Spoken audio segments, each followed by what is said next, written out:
Well, thank you for either coming or staying. Our second speaker for today is Julie Rushik. She's the director of the English Language Institute, and she's going to come and tell us a little bit about herself and a little bit about the Institute. Let's welcome Julie as she comes. Wow.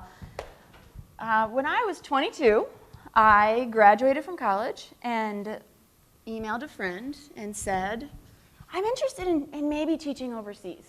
And he said, I've got a great job. Can you be here in 10 days? And I said, sure, why not? Because that's what you say when you're 22, right? And I thought for sure this was a great thing. I hopped on a plane. I drove to New York City, got a visa, hopped on a plane, and stayed in Taiwan for 10 years. So 1 year per day, I guess, is how that works out. And then I continued on in Asia for another 4 years, and I loved my experience. It was everything and more that I could have expected or hoped it to be. And when I would come home every summer, people would say to me, you're so brave. I can't believe you would just get on a plane and go. And I would think every time, I don't think it's very brave. Now, as a much older person, I would just say, and I'm sure you'll agree, the line between brave and foolish is very thin. And I many times thought there was some folly in what I was doing, but I really never thought I was brave because I thought I was just living my life, right? I was just working with people just like I would have been here. I was making friends with people just like I would have been here. And there are a few things that were different. I ate chicken lung and pig intestine, which generally we don't eat here. But for the most part, I think my life was pretty normal. But when I would come home, people would want to know the exotic, right?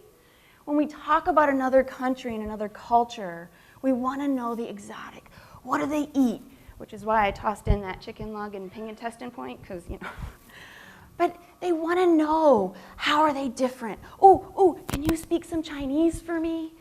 And I get so frustrated. I would think, Chinese isn't a game. It's not a party trick I can turn on and off for you. This is how I live. This is a means of communication. This is a language that's going to help me, A, survive, and B, build relationships. And that is no different than what I would have done if I was living here in the US, right? And so I would think all the time, and I think, no, it is absolutely normal what I was doing and the relationships I was building. And then I would stop and think, well, there is a difference, because the friendships I formed with these people who saw life through a different cultural lens, they did amazing things for me as a maturing young woman at that time in my life. They broadened my thinking in ways that I would never have experienced had I only been communicating with people from my same cultural viewpoint.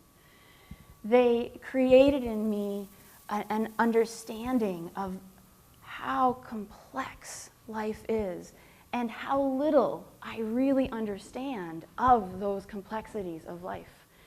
And they ignited this desire in me to continually learn more and to think, well, how else can I think about this differently? How else can I perceive something that I thought was normal, and maybe it could be normal somewhere else in a very different way?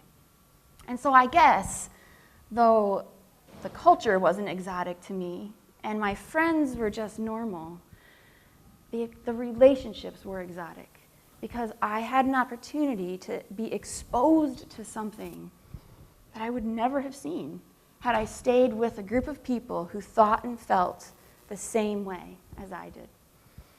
I remember one time teaching a class, and it was a class of adult business people, and one of the women in the class said, you know what's wrong with you Americans? You take religion too seriously. And the Christian in me thought, how could I not take it seriously? This is the foundation that I live my life on. This is what guides my decision making. This is what gives me hope and peace. How can I not take it seriously? And then I thought, well, wait a minute. I chose to come here, so I need to embrace this opportunity to see how can I listen to what she's saying, and how can I hear it in a way that can enrich my thinking. Is it possible for me to take religion less seriously and still feel confident that I'm standing on the firm foundation of my faith? Is it possible for me to be a little bit more open-handed and have discussions about things in ways that might make me uncomfortable, but might also show me something new? And I realized, of course I can do that. And my relationship with God is enriched, and my knowledge of the world he created is broadened, and I walk away not brave, but blessed, right? I walk away completely blessed at the opportunity to be able to see facets of my Savior that I wouldn't have been able to see otherwise. I can see facets of my own culture in ways that I would not have ever thought otherwise. And so I started to look for these opportunities, to seek out not, oh, what interesting, fun things do they do differently from me? But how can they challenge my thinking, and how can I perceive things in a way that enriches my own life? I remember having a conversation with a South African friend of mine, and she said, oh, I just got a scolding from a friend from home.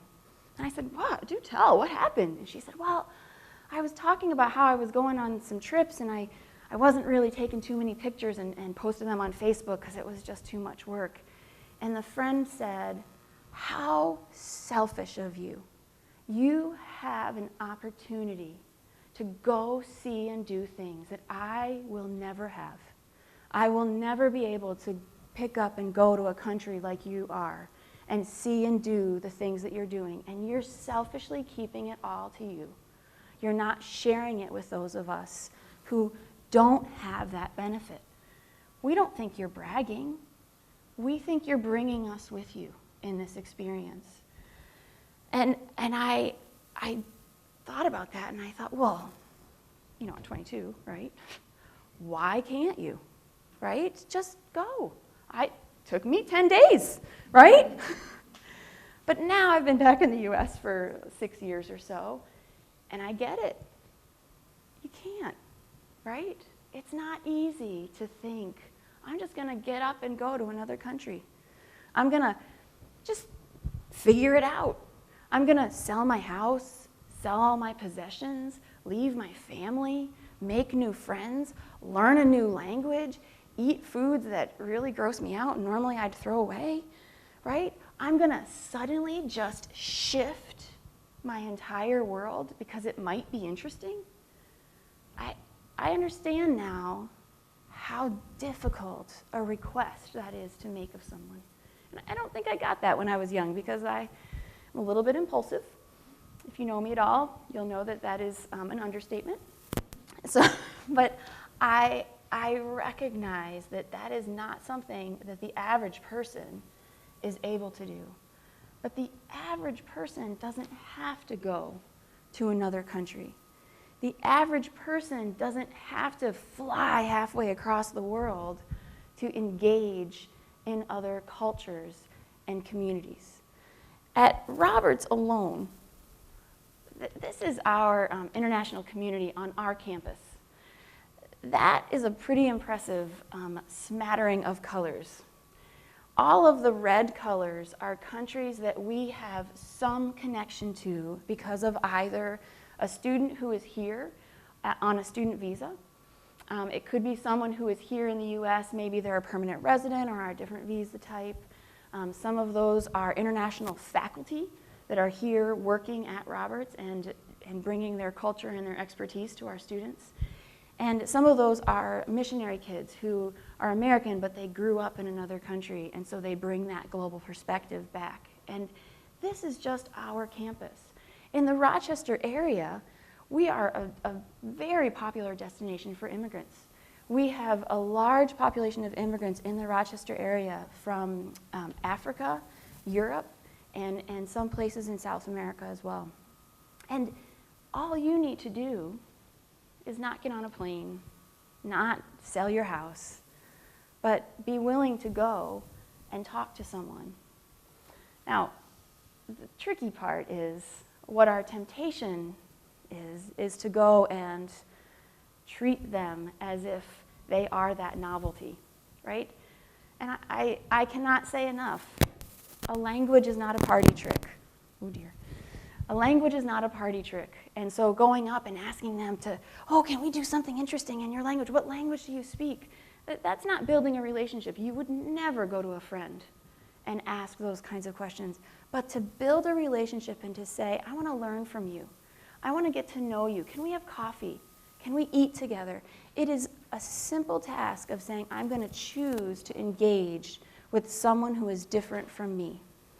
And if you build the relationship and then put yourself in a place where you're open to saying, I can hear what you're saying and allow it to give me places to question, you are given this opportunity to enrich yourself, to think differently, to broaden your horizons perhaps, but certainly broaden your knowledge of the world, and most importantly, to heighten that awareness of how little we really know.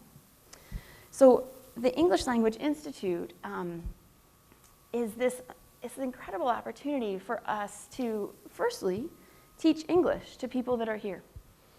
And so this is the most basic, logical thing, right? If you're here in the US and you want to succeed, it is really helpful to be able to communicate, right? This is a logical thing. And yet, when immigrants come here, they are often very stuck in a survival mode, right? I have to be able to make money, to be able to raise my family, to be able to feed my children, to be able to create opportunities because we went through the effort to get here, and I have to do everything to make it possible. And so we often have immigrants who have amazing professional experience in their home culture, but they don't have the opportunity to develop the professional language sometimes, or even just the basic competency in English, to be able to advance and to bring the richness of their culture and their experience to our community. But if I'm just talking about learning language and I'm sitting here speaking in English, I'm pretty sure you're saying, how does this apply to me? The other part of the ELI that we are really excited about is creating the opportunity for our community members who are interested in connecting with those cultures to figure out how to do that better. So one of the great things that we'll be doing is building opportunities for workshops or classes or whatever the need is with those individuals to do some of this cross-cultural teaching. How do we help you be more successful? How do you communicate with someone when their accent is so thick that it's hard to understand them? That's a legitimate problem. Now, I've been teaching English for 20 years, and so I can speak English, or I can speak ESL English, which is a very different, simplified, slower, clearer language. But it's not easy to be able to hear and to interpret when you're struggling. But there are ways to learn how to do that so that you can build those relationships. There are ways that you can learn, how do I engage in a meaningful way? We're not talking about community service, but we're saying, I want to prepare myself. We are opening the opportunity to employers and saying, maybe you are working in a company where you have many people who don't speak English as a native language, and you want to be able to better serve that population. And so we can help broaden that thinking on how do you engage and how do you create the avenue to be able to learn from them and their experience. I think in many ways when I look at the beauty of living within a global community, I think sometimes we look at the Great Commission where it says go, right? Go. And we think, I've got to go. I've got to go to another country. But sometimes you just have to go out of your house and down the street and talk to someone who's at a store, and you recognize they might not be the same as you. Sometimes you just have to go to a location where you're going to encounter people who think differently, and you have to just choose to find the time and think through the process of learning from them and allow them to speak freely, to share what they're thinking, to question things, to tell you that America seems strange, and just hear it. And then think, how might that be true? And in what ways can me hearing the truth in that help me to be a broader thinking, a more engaged, and a greaterly aware person? So I hope that as we look at the ELI, that it is not something that you think is for people from outside, but that it is also for people from within. Thank you.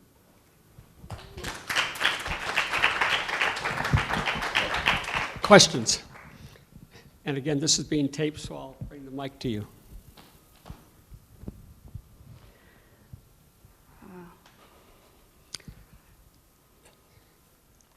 Tell us a little bit about the students who come here from other countries and are prepared for our undergraduate work because of the work you do with them in language. Specifically into our ELI or in the undergraduate program? Both? Either. Both. So the ELI has existed since 2011. And so our current program is designed for students that are interested in entering into the undergraduate program, but their language proficiency is below our standard. And so we work with them to develop not just language, but also the academic proficiencies needed to be successful in the American educational system. So every educational system is different, right? So for example, we have a large number of students from China. And in the Chinese educational system, the important thing that determines your grade is your test. So the test at the end of the year is what matters. So you could not turn in a homework assignment all year long and get a good grade on the test, and you'll be fine. You'll pass the class. And so when our students come here, it's not just a matter of making sure they know the language to take the test, but making sure that they know the culture surrounding how to be successful in the classroom. So our program works with all those things. Our international student population on a broader scale, as I said, we have over 30 countries represented on our campus. And so it's fascinating to see the cultural differences that they bring.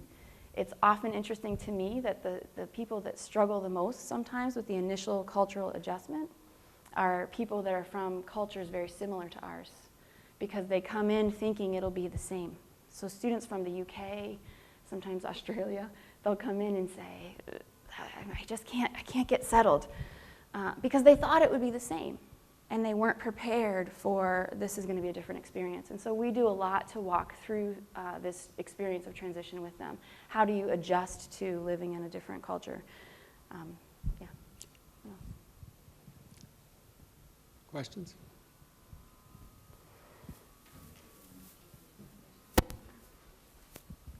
With regard to what you just said, do you find it's difficult for most students to admit that they need help? That is a really great question. Our office is very intentional about building relationships with students from even before they come. So we start emailing them regularly and communicating with them often through the process of getting all their immigration paperwork in. So they already know us when they come to campus. We do an orientation that is separate for them prior to the regular new student orientation, so they already feel like they're building a family. And quite frankly, I badger them. I check in a lot. I have been known to accidentally just show up and outside of someone's class, and my goodness, I haven't seen you, so how great an opportunity for us to just chat. Sometimes that just happens because I know the difficulty of that transition, and I know what's coming, and sometimes they don't want to admit it, but when you start asking, they usually are pretty willing to say, only because they think, oh, finally, I can be real. Yeah. Questions? Yes. We encountered a young lady who is a student here, and she told us that she was from Australia. And of course, that kind of caught our attention. That's a long ways away. It is. And so we asked her, well, what was the reason? What brought you to Roberts Wesleyan? And she very frankly said it was a scholarship. So that must be a very prime thing that helps them make some of these decisions. Absolutely. In fact, the vast majority of our international students actually are here on some type of merit-based scholarship. We have many students that are here on athletic scholarships, and so they bring an amazing amount of expertise onto our playing fields, whatever the sport may be. And our recruiting actually in China is through music. And so we go to China and we audition students, and they are awarded scholarships based on their ability with their instrument. And actually, we have a group on campus. They just arrived about an hour ago from China, and they are here for a 1-week vocal camp. So we'll do cultural activities in the morning, and then we'll do vocal activities in the afternoon, and we'll have a concert on Thursday night. So sometimes we go there, sometimes we bring them here to build that relationship of we're offering them something to enrich their education with the hopes that they will very seriously consider Roberts, and we can have some of their talent here on campus. What do our U.S. and Canadian students learn the most about themselves by interacting with our international students? What do our U.S. and Yeah. Canadian? What do they learn about themselves by interacting with our Well, international students? I would say, what do our U.S. students learn? Yeah. I would think our U.S. students learn a lot about, wow, the world isn't just mine. The world isn't just what I know. There are people that might seem similar to me in a lot of ways, but they actually bring something far different. And it could be in the smallest things. I have a student who came with me. She was from Malaysia, and she came and shared a story with me. She said, you know, I was in Garlock, and I was going to eat an orange, and I cut my orange with a knife. And the American sitting next to me said, well, why are you cutting your orange with a knife? And she said, because that's how I cut an orange. And she said, well, we just use our fingers and peel it. And so my Malaysian student said, my first feeling was to get really angry. Like, why do I have to do it your way? And so often our American students have this response of, this is the way we do it, and you have to do it this way. And so my Malaysian student said to me, well, so I decided, well, I already know how to cut it with a knife. What does it hurt me to learn another way? And so she cut the orange with a knife. And so that response of, why didn't you do it my way, is not uncommon with our American students. And so these interactions help them realize that they can cut oranges with knives. But I would just say, if I may, I am a little passionate about making sure that we distinguish that our Canadian students are not American. It is an area where we as Americans tend to say, oh, well, it's just Canada. Well, they're practically the same as us. But actually, if I sit down with my Canadian students and I say, talk to me about your culture shock, they'll be like, oh my goodness, oh, Americans. And they have all kinds of interesting things that I will spare you the details on because they might have a moment of exasperation. But there are certainly many things where, though our cultures are comparable in so many ways, we do a great disservice to them as a culture and as a country if we just lump them in with us. And I think we would be very hurt if somebody just dismissed us in that way. So I'm duly correct. Thank you Yes, very thank much. you. So that's good. Let's thank Julie for sharing with us.